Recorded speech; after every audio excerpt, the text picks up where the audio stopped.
Olá, eu sou o James Pinheiro e esse é o Advocacy, uma conversa sobre assuntos do mundo jurídico que nem sempre alguém tem tempo ou paciência para explicar.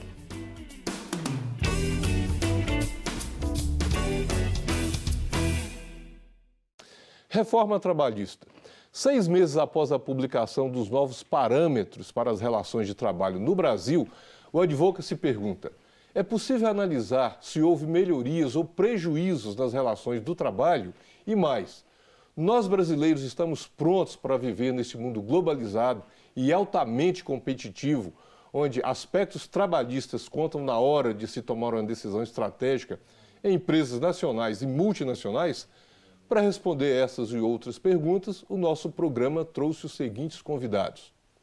Dr. Fernando Luiz Gonçalves Rios Neto é desembargador e vice-corregedor do Tribunal Regional do Trabalho em Minas Gerais. A doutora Ana Cláudia Nascimento Gomes é procuradora do Ministério Público do Trabalho em Minas Gerais, doutora em Direito Público pela Universidade de Coimbra, mestre em Ciências Jurídico-Políticas também pela Universidade de Coimbra e especialista em Direito do Trabalho e Processo do Trabalho. E o doutor Amarildo de Oliveira, advogado, professor e procurador-geral do município de Brumadinho, em Minas Gerais. Eu já quero começar agradecendo aqui a doutora Ana Cláudia, doutor Amarildo, doutor Fernando. Obrigado, senhores, pela bondade de atender o nosso convite para debater um tema tão importante. Obrigada pelo convite, né? E eu quero começar aqui perguntando para o doutor Fernando. Doutor, estamos falando de reforma trabalhista, houve uma flexibilização do direito do trabalho no Brasil com essa reforma? Sim, a reforma trouxe algumas modificações na CLT que permitem uma flexibilização maior, inclusive com novos modelos, né, de contratação, como o trabalho intermitente, o teletrabalho, que não eram antes tratados, né? Fala também de trabalho autônomo, né, que embora seja discutível a necessidade disso dentro da CLT, porque já havia outras regulações, mas, de uma certa forma, ela trouxe uma flexibilização, a possibilidade de negociação individual, coletiva. Então, essa flexibilização, acho que foi um dos objetivos e ela trouxe realmente o que tem que ser analisado é as possibilidades e a validade disso, mas que ela trouxe. Teve mudanças, né? Isso é indiscutível. Teve. Agora, uma discussão que é sempre muito colocada, sobretudo pelos os sindicatos, as instituições sindicais, representantes de empregados, é que houve perdas de direitos, que houve prejuízo para o trabalhador. E aí, doutora Ana Cláudia, assim, do ponto de vista do Ministério Público do Trabalho, que vê a condição do trabalhador, o direito coletivo em geral, tem realmente essa avaliação de perdas? Eu falo como procuradora do trabalho, mas também falo como professora de direito do trabalho. Teve grandes perdas para o trabalhador individualmente considerado e coletivamente considerado. Então, teve perdas em termos de direitos individuais, a gente pode comentar das horas itinerárias, intervalos que foram suprimidos e que hoje são indenizados, repousos, né, tiradas de vários valores que antes eram considerados remuneratórios e hoje não incluem mais na remuneração. Homologação ao sindicato, que era uma grande proteção na hora da ruptura do contrato. E na esfera coletiva, com certeza, né, na questão, principalmente, eu entendo, né, que a retirada do imposto sindical, por mais que seja um tema muito melindroso e nevrálgico, a gente ainda está numa esfera de unicidade sindical. Então, em último termo, você está tirando recursos do único sindicato que representa o trabalhador para fazer uma boa defesa em termos coletivos. Então, eu vejo que teve perdas, sim. Com certeza, eu não tenho dúvidas em achar que nesse resultado foi prejudicial ao trabalhador do Brasil. Mas há uma reflexão sobre essa questão da perda dos direitos do empregado, do trabalhador com a reforma, e muito que justificou essa reforma, né?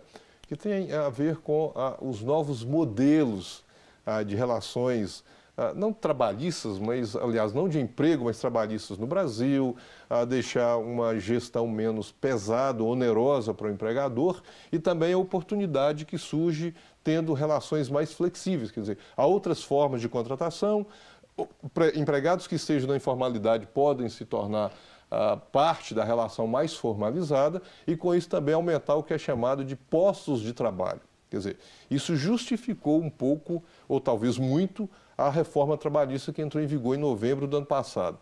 E aí eu complemento aqui a minha breve reflexão, provocando o doutor Amarildo.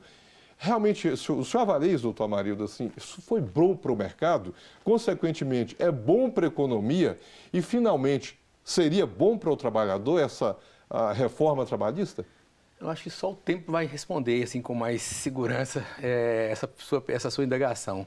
O que a gente percebe claramente que, se a gente for sopesar perdas e ganhos dessa reforma, analisando do ponto de vista de mercado, o mercado ganha com isso. Você tira direito trabalhista, você flexibiliza os direitos trabalhistas, os direitos dos trabalhadores e em benefício do mercado. Agora, isso também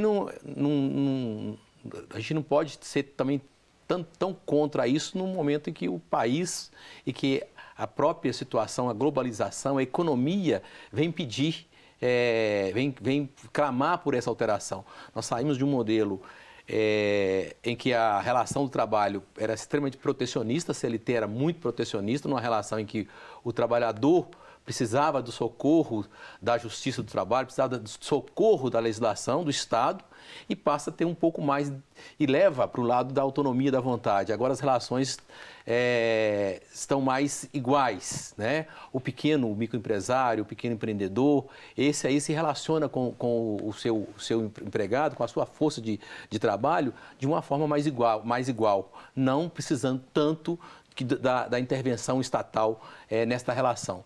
Então, do ponto de vista da modernidade, eu acho que era inexorável, era necessário chegar a isso. Concordo com a doutora aqui, que do ponto de vista da questão sindical, essa aí para mim é o ponto mais, além das perdas individuais, a perda maior, a perda coletiva. Porque você traz um momento e diz claramente nessa relação nova, olha, o negociado prevalece sobre o legislado. E aí você precisa de um sindicato forte, você vai lá e tira dele o que ele tem de mais, da sua capacidade orgânica de se organizar e se manter vivo, né? Aí a legislação vem e tira o imposto sindical que garantia a existência e a estruturação do sindicato. E para mim, essa é a grande fragilidade dessa reforma. Eu já tive a oportunidade de debater esse tema e expor isso aqui. Precisava de um momento de transição para que os sindicatos se organizassem, se relacionassem mais com a sua base de uma forma mais direta e pudesse, com isso, equilibrar essa relação.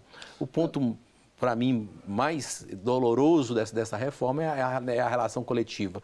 A individual, eu acho que, trazendo para dentro do direito a autonomia da vontade, ela virá, né, e o tempo vai demonstrar entre perdas e ganha quem é que ganhou mais. Não, mas aí acho que tem uma indagação que fica ainda se vamos falar da vontade e a Justiça do Trabalho, aliás, um dos princípios, né, doutora Ana Cláudia, do direito do trabalho há um desequilíbrio entre empregado e empregador, talvez isso criasse ainda aí Eu ainda insisto, assim, concordo que a CLT era velha, assim, arcaica nesse sentido, que precisava, assim, uma série de renovações, isso sem sombra de dúvida, o teletrabalho, a revolução tecnológica, a proteção frente à revolução tecnológica.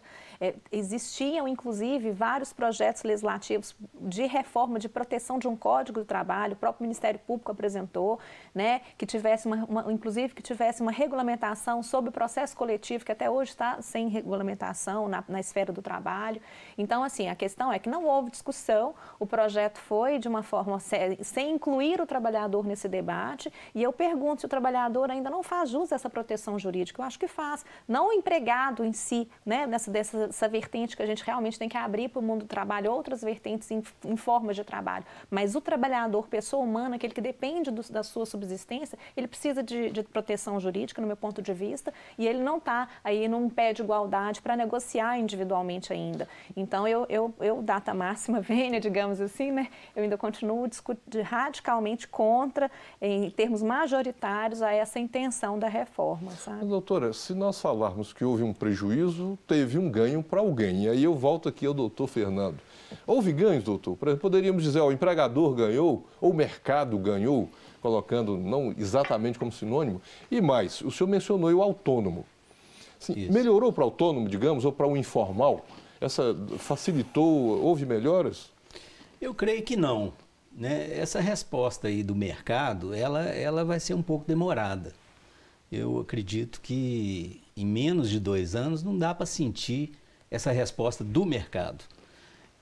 Aliás, com esses 6 meses, o que se tem de apurado, inclusive o DIAP apurou recentemente, é que não alterou nada.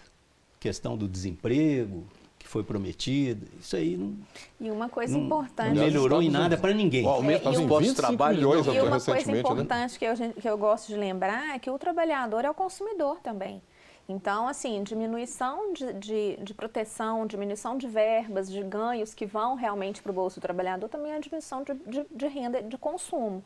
Então, muitas vezes o mercado, né, que é o mercado, o grande capital, que pressiona e que quer essa flexibilização, óbvio que é redução de salário, rebaixamento de direitos, ele, ao fim, ao cabo, isso também tem repercussão no poder de compra, né? Agora, a questão que eles tocaram da autonomia da vontade, realmente, numa negociação individual, o trabalhador ainda é muito vulnerável. Sim. Então, essa questão mesmo do modelo, né, esse modelo que, em alguma perspectiva, chama-se de mais inclusivo, que seria para tirar o informal, e que não tirou ainda, mas seriam modelos como esse que eu falei do trabalho intermitente, né, mesmo do trabalho autônomo, que não sei se trará esse ganho para o trabalhador em termos de ficar mais regulamentado, formalizado. Para o autônomo não houve praticamente nenhuma mudança. Nenhuma alteração. Esse do trabalho intermitente parece que as empresas ainda estão um pouco inseguras, né, com relação a isso. Então, talvez esperando aí uma jurisprudência, né? Uma interpretação mais sólida então, a esse respeito. Desculpa, mas então nós também poderíamos entender o seguinte, se a intenção era essa, isso não teve reflexo, por exemplo, em contratação dos microempreendedores individuais, MEI, cooperativas, isso não refletiu também nesse ambiente, né, para ver um aumento de contratação. Porque já se fazia isso, com um risco maior, vamos dizer assim, para o tomador do serviço, de lá na frente ser pleiteado o vínculo, né, a relação de emprego, em detrimento dessas figuras. Mas esse risco vai continuar. O contrato, né, é de realidade. O contrato de trabalho é um contrato de realidade. Então, eu vou como estagiário, eu vou como autônomo, depois eu falo assim, não, mas eu tinha subordinação, tinha isso, tinha aquilo e quero o reconhecimento da relação de emprego. Então, isso vai continuar podendo. Aliás, esse é um tema bem polêmico, eu vou pedir para a gente segurar um minutinho para voltar nele, porque isso realmente tem um reflexo muito importante. Mas nós vamos fazer uma pausa para o nosso tradicional café. E enquanto isso, quer apresentar as suas dúvidas, críticas e sugestões? Então entre em contato conosco com a hashtag Reforma Trabalhista através das nossas redes sociais ou pelo nosso e-mail. Voltamos já.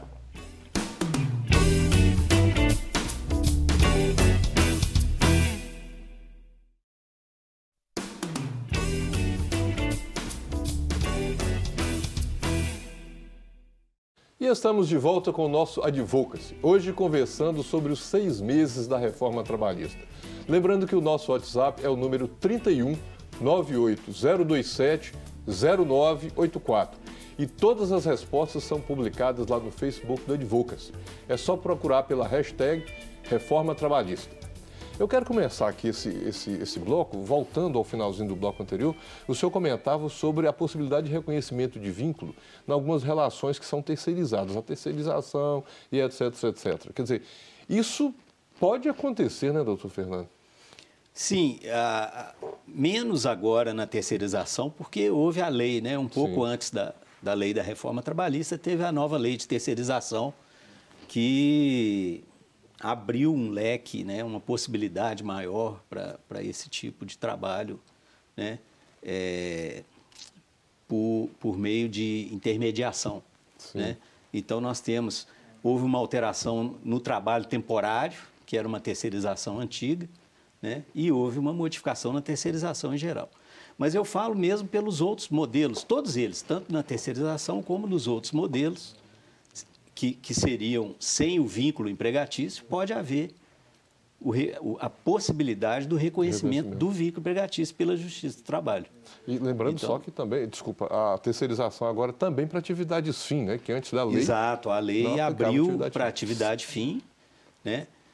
No caso do trabalho temporário, ampliou os prazos do trabalho temporário, também abriu o leque para qualquer atividade, porque antes era restrita ao trabalho urbano, né? E hoje não tem essa restrição mais. Então, a terceirização foi, vamos dizer assim, um pré-reforma, né? Foi uma antecipação da reforma, mas que mexeu bem aí nesse, vamos dizer assim, mercado de trabalho, né? Ela já foi uma reforma considerável, né? Quando se admite a possibilidade da contratação da atividade fim da empresa. Ela já foi uma mudança considerável. Mas nessa linha ainda eu queria perguntar para o senhor o seguinte. Houve diminuição, porque se pensarmos nesses outros aspectos, isso pode gerar também demanda judicial, de reconhecimento de vínculos, etc. Então, considerando isso e a reforma, houve aumento, diminuição da demanda na Justiça do Trabalho, número de processos, etc.? O quadro que se tem aí global, né, que não é um índice assim totalmente confiável, mas é um índice próximo que está aí no Brasil inteiro, seria em torno de 45% de redução. De redução. Comparado com o ano passado. Mas a gente que tem feito correições, né, em algumas varas do interior, aí a gente tem a estatística específica de cada vara, a gente percebe que há uma variação muito grande. Nós temos localidades em que a vara do trabalho reduziu 50%, 55%. E temos localidades de menos, 32%, 38%, 40%. E temos até onde não houve redução nenhuma. Mas né? Atribui-se aqui, essa variação tão... Mas é questão de mercado, né? A principal influência da reforma trabalhista é no sentido processual, que ela realmente tornou a acessibilidade do trabalhador ao judiciário, a propositura de uma demanda trabalhista ficou mais complicada para o trabalhador. Sim. Passou a ter um risco maior, com a possibilidade dele ter algum prejuízo em sucumbência, né? Honorários advocatícios, custas e essas questões. E, com isso, também gerou uma certa insegurança. Os próprios advogados de trabalhadores, muitas vezes, estão retendo a demanda no seu escritório, esperando aí uma definição melhor da jurisprudência e tudo. Então, eles estão deixando de... Ter mais segurança jurídica, né, doutor? Exato, a questão da segurança. Além da jurisprudência, né? Nesse aspecto, é bom lembrar que tem uma ação, né, uma ADIM ajuizada pela Procuradoria-Geral da República, que é a 5766, está sendo julgada, e já teve voto favorável do ministro Edson Fachin e do Roberto Barroso, pela constitucionalidade, pela procedência parcial, né? Então, assim, realmente tudo caminha para que reconheça a inconstitucionalidade dessas barreiras de acesso à justiça e que isso seja diminuído esse prejuízo, digamos, de acesso à justiça com o julgamento final. Então, então os advogados têm esperado. Desculpa, é um ADIM? É uma adinhação. Tem uma ADIM. Com dois votos favoráveis. Pois é, mas... Porque a reforma trabalhista dificulta realmente o acesso do trabalhador à justiça do trabalho. É um recorte específico, né? Não é contra toda a reforma. Exatamente. Recorte específico. Ela foi ajuizada pela Procuradoria-Geral da República, na gestão do Dr. Janot, mas minutada pela assessoria trabalhista, que na época era encampada pelo procurador do trabalho, Helder Santos Amorim. Então, isso foi proposto, o doutor Janot acolheu e a ação foi ajuizada, a doutora Raquel já fez a sustentação oral e já temos 2 votos favoráveis, em sentidos contrários, mas pelo menos em sentido de procedência parcial. Então, o que eu penso é que esse represamento também tem muito a ver com essa ação, aguardando exatamente, isso que eu ia dizer. Enquanto não for definido, julgado totalmente, né, isso vai ficar um pouco em suspenso. É bem dizer que o Tribunal Superior do Trabalho, com a instrução normativa número 41, agora de junho, ele já balizou de uma certa forma a dúvida que estava entre a aplicação disso aos processos antigos. Sim. Então, o TST já definiu os processos antigos, as ações propostas anteriormente ao 11 de novembro de 2017, não vai se aplicar.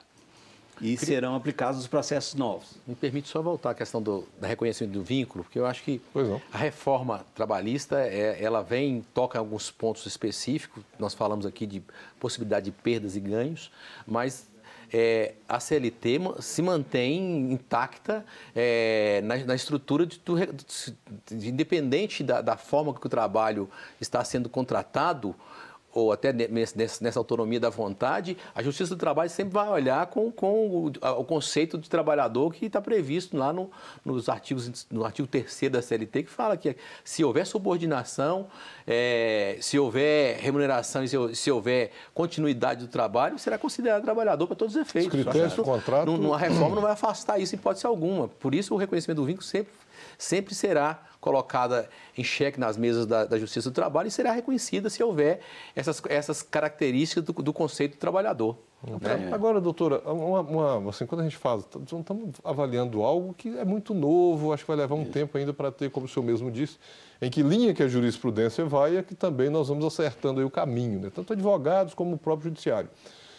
Na sua visão, né, porque vamos dizer, na sua futurologia, essas mudanças todas, como que isso ficará a médio e longo prazo? Eu tenho uma visão meio pessimista, não sei, como eu sou totalmente desfavorável à reforma trabalhista, eu tenho uma futurologia, digamos assim, um pouco desfavorável. Eu acho que as relações, a reforma trabalhista veio para tornar as coisas, que pretende as coisas mais formalizadas, por acordo individual, como se tudo se resolvesse no papel e o contrato é contrato realidade. Isso não resolve o problema. Sim. Eu acho que isso, infelizmente, isso pode aumentar, na verdade, pode aumentar o nível de litigiosidade na relação, ainda que não gere um litígio judicial. Pode ajuizar, transformar um conflito que já há um conflito inerente a uma relação de trabalho. Acho que ele pode ser potencializado. Então, honestamente, eu não vejo com bons olhos. Eu não acho que essa reforma veio realmente para diminuir a conflituosidade da relação de trabalho. Muito pelo contrário, eu acho que a tendência é aumentar a conflituosidade. Agora, falamos aqui no bloco anterior sobre a questão das organizações sindicais. O acordo que é feito individualmente, a rescisão que se dá na própria empresa, etc., a homologação. Nem todo trabalhador, sobretudo alguns segmentos menores, eles não tinham também muita representatividade. O senhor falou aqui, doutor Marildo, nem todos tinham uma representatividade sindical mais forte, mais combativa, etc. Ou seja, esse trabalhador de pequenas empresas, de segmentos menos representativos, talvez nesse aspecto não tenha tido muita alteração, ou não? Olha, se não tinha representação nenhuma, pelo menos a lei o protegia de buscar o acesso, a assistência na hora da homologação. E agora, com a possibilidade de acordos individuais, isso ter validade jurídica, isso torna ele mais frágil ainda, como ele já era frágil, torna ele mais frágil ainda. Principalmente no ato da rescisão do contrato. Isso, o que a doutora falou ali da conflituosidade, eu concordo com ela, e pode ser que potencialize. Porque Mas isso no dia a dia, na rotina, né? Porque esses acordos individuais vão ser futuramente objeto de contestação. O trabalhador vai alegar que foi coagido, que... Né? É uma coisa assina aquilo que não sabe. Assinou sem saber. Então, a conflituosidade em si pode ser que ela até não obstante, a gente esteja com a porta do judiciário um pouco travada. E no acerto rescisório, né? O fato de ser em sindicato ou no Ministério do Trabalho ou em qualquer outro órgão substitutivo, empresa, ele foi substituído agora pela facilidade. Mas há uma possibilidade de conflito em torno disso também. A lei não cumpre o papel que é de trazer toda a volutas legis sempre é de trazer paz social. E essa lei, pelo contrário, ela tende a potencializar a guerra social. O conflito interno. Uma outra questão, só para adendar, a gente já vê as discussões aí, vamos ter um processo eleitoral esse ano, né? De presidentes, governadores e parlamentares em todos os níveis. Já se fala em revisão, né? Quando o próprio presidente Temer fez a medida provisória, complementando ali a reforma, essa medida provisória já recebeu imediatamente lá no Congresso um sem número de emendas. Né?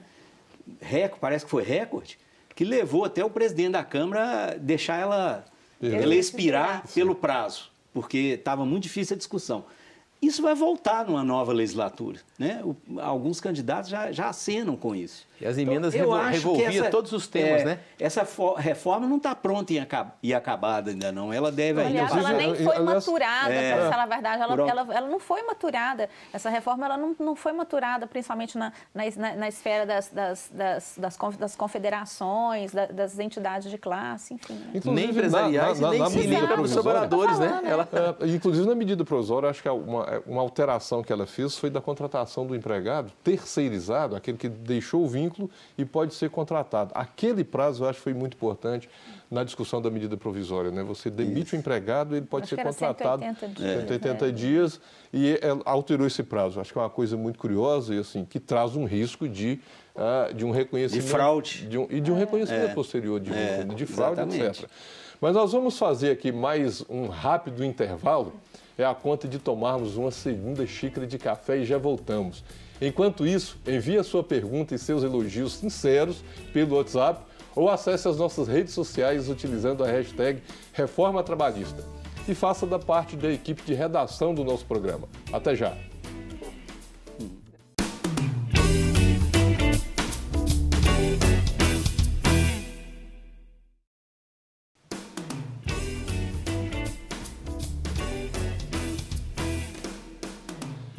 E já estamos de volta conversando sobre 6 meses da reforma trabalhista.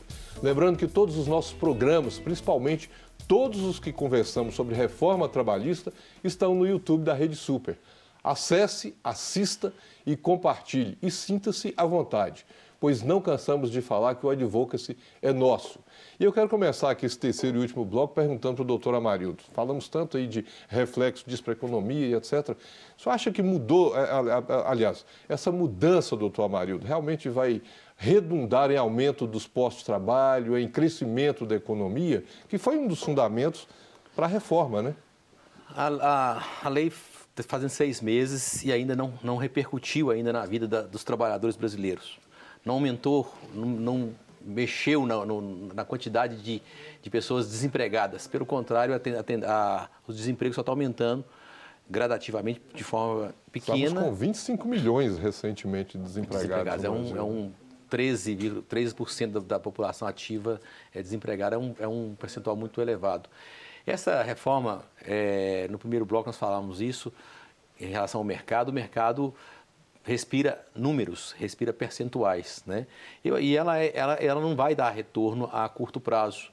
Isso já está dando mostras claras que não dá resposta a curto prazo. Isso é médio e longo prazo. Nós podemos dizer aí em uma década pela frente. Acho que pode até reduzir um pouco, mas vai depender da economia. Uma economia estagnada igual a nossa, crescendo 0, alguma coisa, 1%, nós vamos perceber isso daqui a 15 anos. Né? Óbvio que se essa economia melhora, se o Brasil começa a crescer em torno de 2, 3% ao ano, a gente sai da recessão, né? Aí eu acredito que isso pode melhorar e pode repercutir, sim, um pouco no aumento da empregabilidade. Então, tirando disso, nós podemos colocar essa reforma como um nada, né? A não ser no aumento daquilo que nós dizíamos agora há pouco, dos conflitos nas relações e na insegurança jurídica que trouxe para todos, seja para os empresários, seja para os trabalhadores. Mas não traria, doutor, se a gente pensar aqui na fala do doutor Amarildo, vai crescer daqui a algum tempo, mesmo para pequenas e médias empresas, nós sabemos que boa parte dos empregos no Brasil estão nas pequenas e médias empresas, né? Elas estão espalhadas pelo Brasil afora. Nem para essas também não traria algo benéfico no sentido de contratar mais? Dentro das inovações que foram trazidas pela reforma, uma que poderia ser colocada aí em questão, o tal do contrato intermitente, enfim, que poderia ser utilizado nisso, nesse contrato em especial, eu tenho talvez uma posição mais radical de todas, assim, contra a mesma reforma, porque, sim, é um contrato que facilita, assim, nessa questão da flexibilidade da jornada, mas, por outro lado, ele nem garante ao trabalhador jornada mínima, ele não garante sequer o tempo de contagem para aposentadoria e sequer a proteção social, né? Você não sabe quanto que vai trabalhar, quanto vai ser chamado. Então, assim, a carteira de trabalho, nesse caso aí, que tem anotação na carteira de trabalho, ela chega a ser anotada na carteira de trabalho e diminui, então, o desempregado em termos de número, em termos formais, mas não traz para ele uma efetiva proteção social, porque ele pode não estar trabalhando, ele pode não receber salário. Então, assim, eu acho que isso, na verdade, é uma grande propaganda enganosa, assim a gente pode dizer. Então, eu não vejo, eu acho que sim, o que melhora a empregabilidade é a confiança no mercado, é a confiança na contratação, de que eu posso contratar um trabalhador uma expectativa de mais longo prazo, e isso independe da lei. Infelizmente, eu acho que a lei não nesse aspecto, sozinha ela não faz milagre, né? Isso, nesse aspecto, eu discordo. Agora, uma outra questão também, sim, que afeta particularmente os pequenos empreendedores, microempresários, é que eles não podem correr risco como o grande pode. Sim. Então, a grande problemática disso é porque o pequeno, já fica nesse travão, né? Se ele corre riscos, amanhã ele pode suportar a condenação advinda desse risco que ele correu. Essa insegurança. Né? Essa insegurança jurídica para ele. O pequeno não tem estrutura para sustentar isso. Pior, as grandes corporações têm mais nefasta para o pequeno do que para o grande. É e aí, nesse aspecto, aumenta a informalidade. Eu prefiro não contratar do que correr esse risco. O aumento da empregabilidade muitas vezes está associado não só a essa questão da economia, lógico, mas também a questão da jornada de trabalho, né? Então, assim, na verdade, quando você aumenta a jornada, como foi possível, 12 por 36, acordo individual, você, na verdade, está diminuindo a possibilidade de emprego, porque às vezes o serviço que duas fariam, hoje uma faz. Né? Não, mas, doutora, olha só, acho que a gente está analisando aqui assim, não tem um resultado positivo, etc. Mas, não tem um outro lado também, por exemplo, as empresas também ficam menos travadas das relações. O que também dá um pouco mais de tranquilidade para o mercado, digamos assim, de fazer contratações. Eu acho que tem um princípio aí que é importante e deve ter reflexos. Mas eu acho que o Porque a empresa pode, por exemplo, hoje se pergunta, vai contratar alguém? Não, a legislação é tão inflexível e é tão pesada, eu prefiro não contratar. E aí vem os reflexos, muitas vezes, do passivo trabalhista que se cria e tal. As empresas também não ficam mais confiantes para contratar em razão dessa flexibilização, não olhando apenas como algo negativo, ruim para a economia, para o empregado, etc. Bom, eu tenho uma posição assim mais como refratária. E não, eu acho que o custo social da legislação vai ser muito grande. Eu acho que o custo social, ele, na verdade, acontece a médio e longo prazo também, em termos previdenciários, em termos de trabalho, em termos de proteção social. Então, às vezes, o que se economiza, o que uma empresa economiza, isso acaba vindo de uma outra vertente, um prejuízo para a previdência social. Então, por exemplo, se aumenta a jornada 12 por 36, certamente vão ter muito mais acidentes de trabalho, certamente vão ter muito mais adoecimentos, e assim sucessivamente. Então, na verdade, você está desalocando esse prejuízo, eu acho, que ao final, entendeu? Agora, me permita queria ter essa visão. Eu estou tentando, e eu já li várias vezes, ter essa visão. Eu sou otimista por natureza, confio muito no nosso país, mas não consigo ver otimismo nessa legislação. Agora, deixa eu só voltar aqui numa... A reforma não pensou bem em todos os aspectos. Como ela disse, não foi maturado. Então, não pensou bem. Mas eu acho que nenhuma norma vai conseguir fazer esse, digamos, diagnóstico. Uma grande reforma, né? Isso é uma grande reforma. Foi uma grande reforma. Você mexe nas horas intíneas, você mexe na jornada 12 por 36, no trabalho intermitente. Na forma de rescisão, no imposto.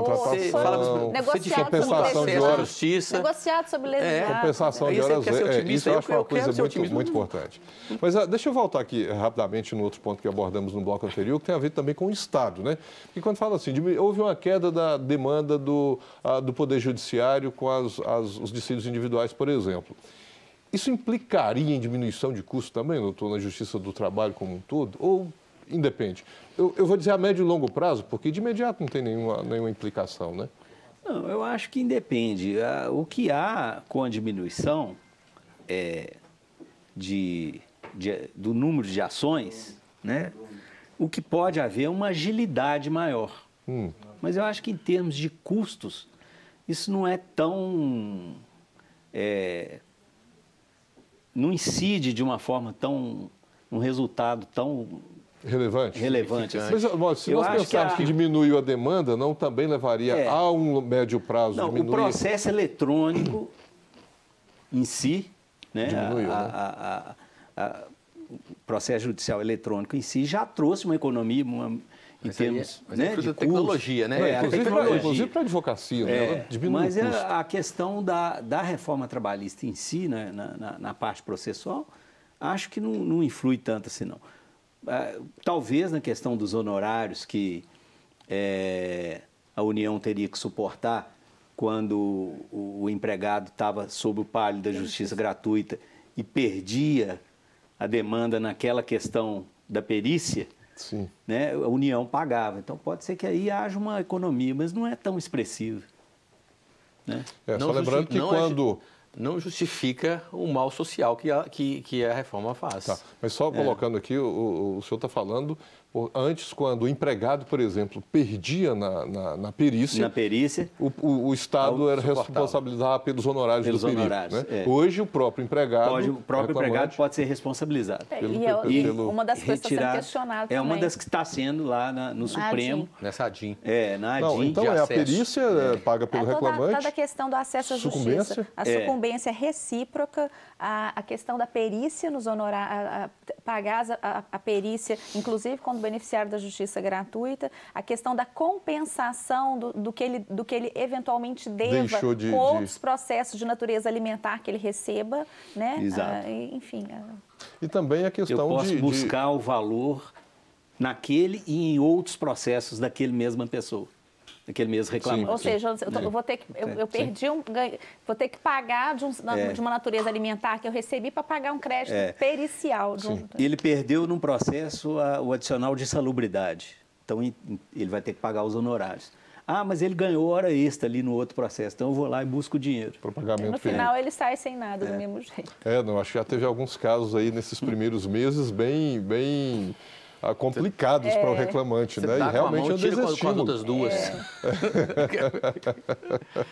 Mas se a gente pensar, talvez assim, eu quero voltar aqui para o ambiente mais interno, não só a questão da judicialização, mas, por exemplo, acho que a retirada da contribuição social, em que pese que há muita crítica a sindicatos, etc., mas assim, não tem como o mercado não ter o sindicato mais fortalecido dos empregados, porque isso é necessário para o próprio mercado. né? As empresas, os empregadores precisam também de ter esse diálogo, né? Com os sindicatos. E essa, como o doutor Amarildo falou no começo, essa mudança brusca, a retirada brusca da contribuição sindical deveria ter sido um pouco mais, dado um tempo para que isso acontecesse, talvez mais paulatinamente, etc. Os sindicatos se reestruturarem. Até porque hoje, doutor Amarildo, por exemplo, na negociação individual, se for fazer um acerto entre o empregado e a empresa, mesmo que ele não vá ao sindicato, mas se o sindicato estiver fortalecido, ele fica um pouco mais confiante, até talvez de ir lá antes, fazer uma simulação da homologação das verbas de rescisão, e quando voltar a empresa, ele voltaria um pouco mais tranquilo, né? Mas aí o sindicato deveria estar o problema, inclusive, a lei que criou as centrais sindicais, né? Acho que a lei de 2008, não sei, não me fala a memória agora, ela previa realmente a extinção do imposto sindical e a criação de uma taxa negocial, né? Pelo êxito da negociação coletiva, né? Enfim, isso não foi criado e o fato, como estou falando, que realmente é doloroso, digamos assim, na reforma, é realmente extinguir um imposto sindical que foi validado com o Supremo num contexto de unicidade sindical, né? Ainda no contexto de unicidade. Então, realmente, o sindicato ele está totalmente mais fragilizado do ponto de vista econômico, do ponto de vista financeiro, mesmo com ônus ainda de representação sindical única, né? Nós estamos chegando aqui já ao finzinho. Eu queria fazer uma pergunta para vocês três, assim, em rápidas palavras, a título de considerações finais. Um aspecto positivo e um aspecto negativo da reforma, considerando a expectativa de cada um de vocês para o futuro dessa reforma, se, como nós costumamos dizer do direito, se pega ou se não pega. Eu vou começar aqui pela doutora Ana Cláudia. O aspecto positivo e o negativo. Eu acho que o negativo são vários, todos que eu já comentei. O positivo é fazer a gente pensar. Eu acho que realmente a relação de trabalho, a relação subordinada, o emprego típico tradicional, ele realmente está numa fase de mudança tecnológica e a gente precisa de refletir sobre ele. Não de forma assodada, como a reforma trabalhista veio, mas a gente precisa de refletir e de uma forma de dar proteção para o trabalhador, mas ainda em outros modelos. Doutor Amarildo. Aí, doutor James, eu acho que uma legislação para um país com as dimensões continentais, com as diferenças regionais, com uma forma da produção se dá de forma tão diversa, tanto com uma grande indústria, com os pequenos empresários, com a agricultura, né? Eu acho que nós não vamos conseguir encontrar uma legislação que resolva os problemas sociais.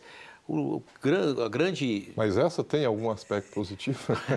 Ou algum aspecto negativo, digamos assim?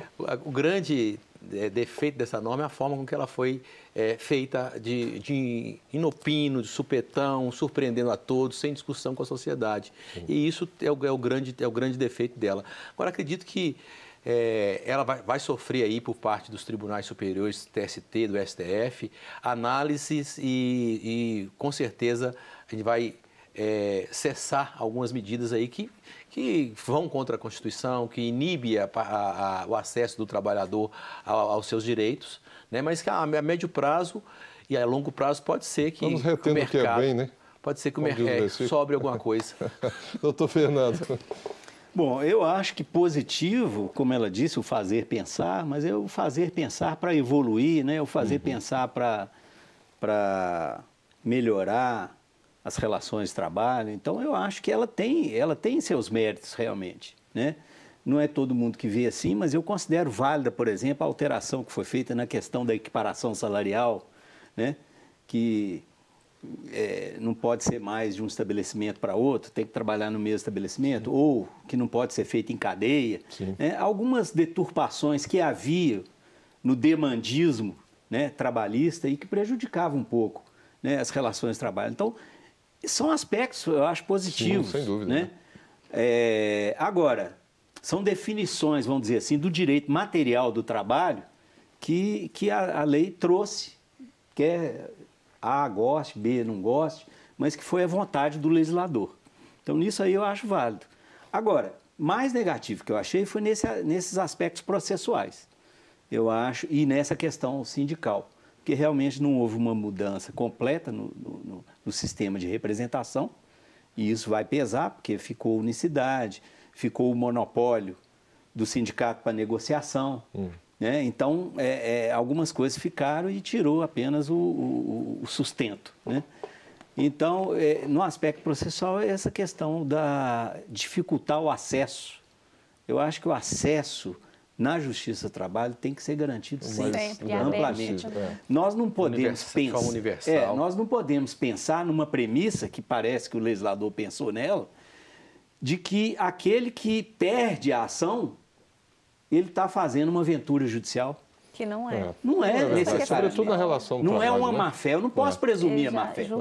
Então, porque ele foi infeliz na prova e perdeu, ele não tem que ser. Eu vou vê-lo como um malfeitor. Alguém que está de má-fé. Né? Alguém que está de má-fé. Né? Então, eu acho que isso foi um pouco pesado. Vamos ter que aguardar um tempoinho ainda para ver como diz um versículo da Bíblia, né, doutor Marildo? Vamos provar e reter o que é bom dessa reforma trabalhista, porque ela está aí, nós vamos ter que adotá-la no nosso dia a dia, né?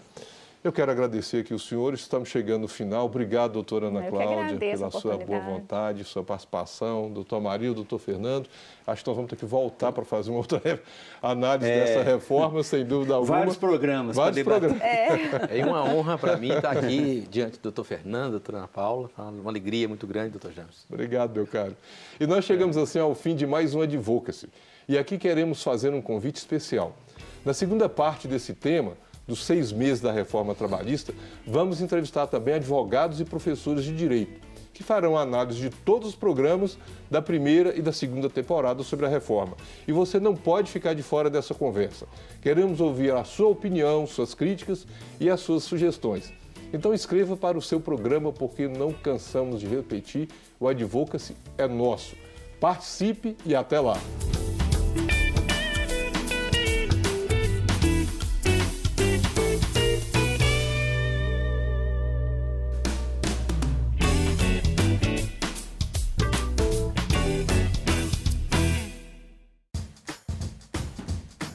Não quer ficar um segundo por fora da nossa programação? Agora você pode nos acompanhar através das plataformas digitais. Não perca tempo, acesse, curta e siga-nos. Fique por dentro de tudo o que acontece por aqui. Rede Super, inspirando você.